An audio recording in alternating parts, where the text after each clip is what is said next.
Today, we look at Bryce McGowens, a 5-star shooting guard out of South Carolina. If you haven't yet, please do me a solid and subscribe to help grow the channel. I hope you enjoy the video.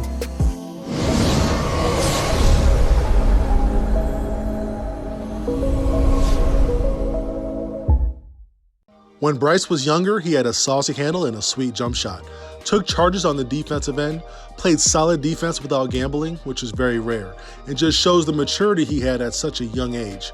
Bryce is about 6'6" now, also rated one of the top shooting guards in the 2021 class, and the number 25 player overall via the 247 composite. He committed on February 8th to Florida State, and just 8 months later, exactly 8 months later to the day, on October 8th, he decommitted and came out with his top 5 school list, including Florida State again, then Georgia, LSU, Michigan, and Nebraska. His player comp is going to be former Michigan guard and current NBA player Caris LeVert. Tall, lanky guards with good length, above average athleticism, not overly quick, but has the ability to score at all levels at an elite level.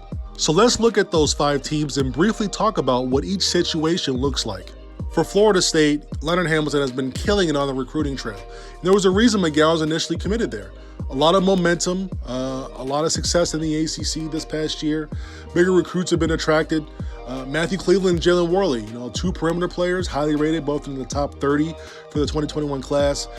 Both recently committed there over the summer. And despite the Seminoles playing a 10-11 man rotation, McGowens may look somewhere where it's a little bit less crowded on the perimeter. Georgia is interesting. Tom Crean did a great job recruiting a top NBA draft pick, Anthony Edwards, and allowing him to shine all year and boost his stock.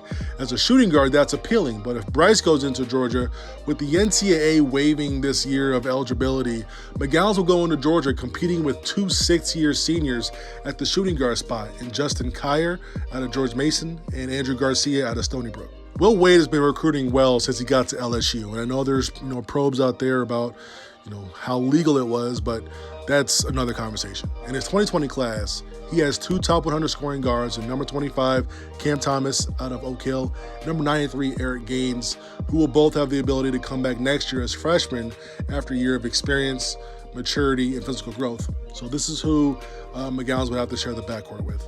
Juwan Howard already has a few commits coming into Michigan from the 2021 class, but on top of that, because of the NCAA rules waiving this year, it's going to also have Shondi Brown and Eli Brooks. Both are going to be post-grad guys, very experienced perimeter players coming in for the 2021-2022 season. That's not including Zeb Jackson getting his first year in and coming back as a freshman. The NCAA rules will impact a lot of future rosters. Nebraska's first-year head coach Fred Hoiberg struggled a bit. He had an all-new team made up of a bunch of transfers and inexperienced players.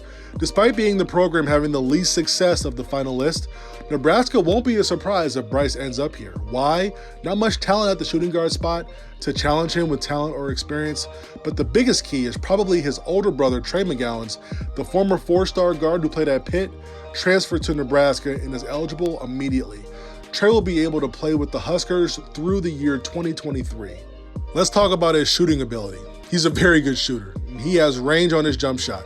Doesn't waste much energy or body movement. Doesn't jump crazy high, but he still has a quick release, a little low, but nothing too concerning because he's very consistent all throughout. He's really good off the bounce, getting into a deep 3-point shot, and has a good shooter sense to where he hunts his shots and finds ways to get away from defenders once they lose their discipline and turn their heads for just a fraction of a second. He does a great job changing his speeds with this series of crossovers, then races up from the mid-range with the 6'6" frame to hit easy shots. Really tough to guard for undersized defenders. He has a strong ability to drive and attack the rim. As mentioned in shooting, he changes his speed so well.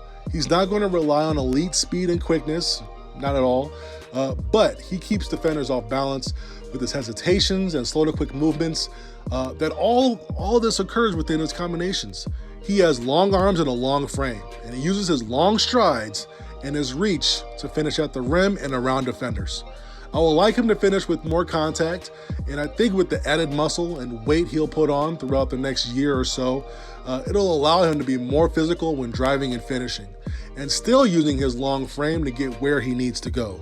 As an athlete, he's above average. He definitely relies on his length more than his explosiveness.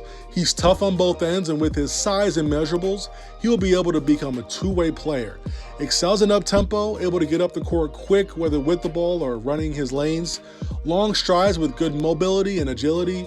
When he does explode, he's capable of finishing on defenders' heads, but right now his athleticism contributes most to his agility and his ability to quickly, seamlessly change speeds and direction. Overall, he is an elite scorer, and he's a bucket on the basketball court.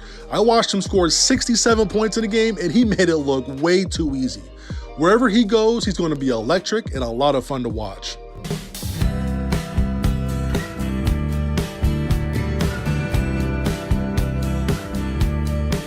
Dan Dockage can't guard me.